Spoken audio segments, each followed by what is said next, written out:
Magulo ang kwarto natin ngayon. Magulo na. Yan na. Magulo na po yung aking kwarto. Yan, marami akong linabahan. Damit po ng matandang binata namin. Tapos kani mama, kani makitanda. Tapos sa akin yan. Tapos yan ang higaan ko. Magulo din. Ay, grabe. Magulo ang kwarto ko ngayon. Yan. Ay, magmikomikos na tayo ngayong umaga. Good morning, guys. Oras na, natin, neto ba pa? Oras ng gising, oras ng trabaho. Magmikomikos tayo ngayon.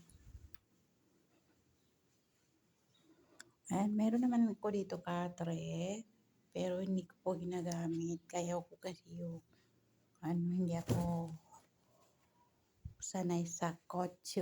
Mas gusto ko po yung nakalapag kasi masarap yung tulog ko. So, always na hindi nawawala sa tabi ko yung tubig. Ganyan ang tubig ko everyday, every night. Tapos ito naman yung Vicks. Kailangan ko din yung Vicks every night. Pang emergency na sinisipon ako or inubo ako yan ng kapag inubo ako ay talagang kinakain ko ito. Kinakain ko talaga ito Vicks kasi madali kasi maalis yung ko, sipon ko, may tissue ako. Tapos may radio ako dyan na overnight po yan siya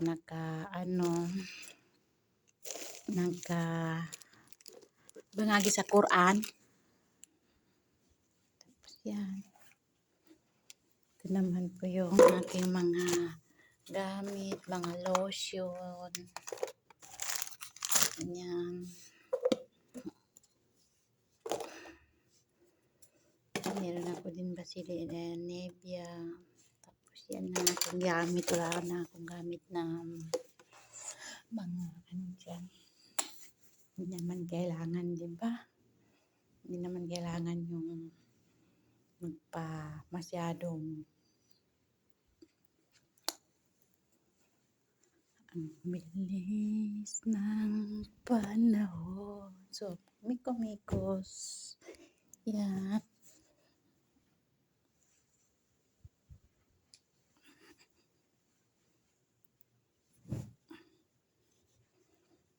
Yan. Tapos, takpan ko ng ganyan kasi minsan na ipapasok yung matanda dito para hindi naman niya makita yung mga gamit ko dyan. Tapos, yan. Tapos, pag wala na akong trabaho, dito ako nakatambay. Tapos, ilang oras ako dito. Halimbawa, 11 o'clock ng morning. Tapos na po yung trabaho ko. Hanggang alas 2, na dito lang ako nakaupo. Pagdating ng alas 2, magluto ako. Hanggang alas 3. Tapos, alas 3,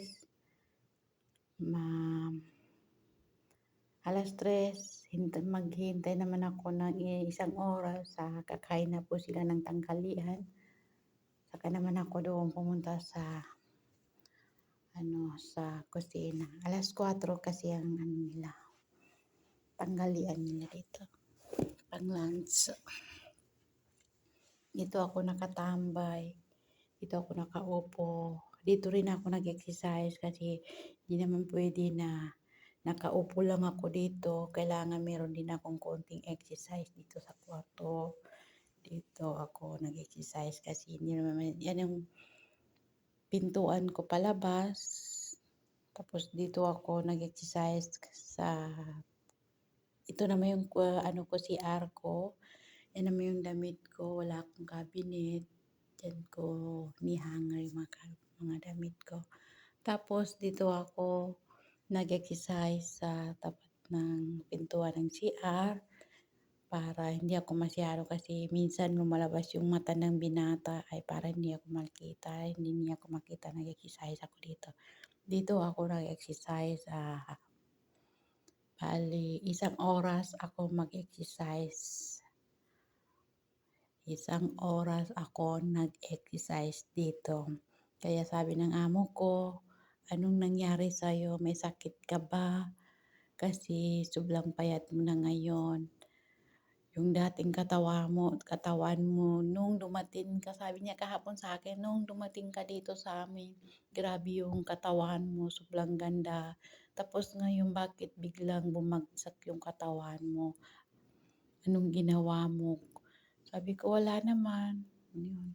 Sabi ko, "Wala naman." Ganun lang. Tapos yan ang CR ko.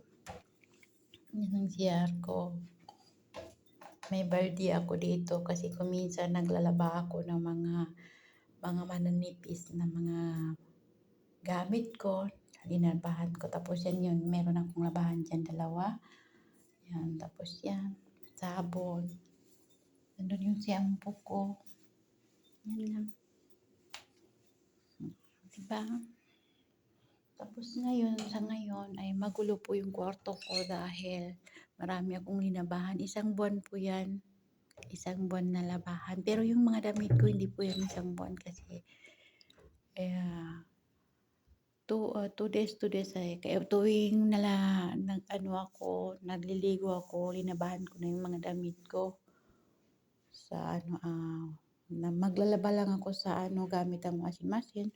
Washing machine ay yung mga ganito, kumot, mga ganyan, yung mga cover ng unan ko, yan. Yan mga mga pajama, yan ang mga So, bye-bye. Doon naman ako sa labas magkumikos pero hindi na ako doon. Ano ba yun? So, bye-bye na. I love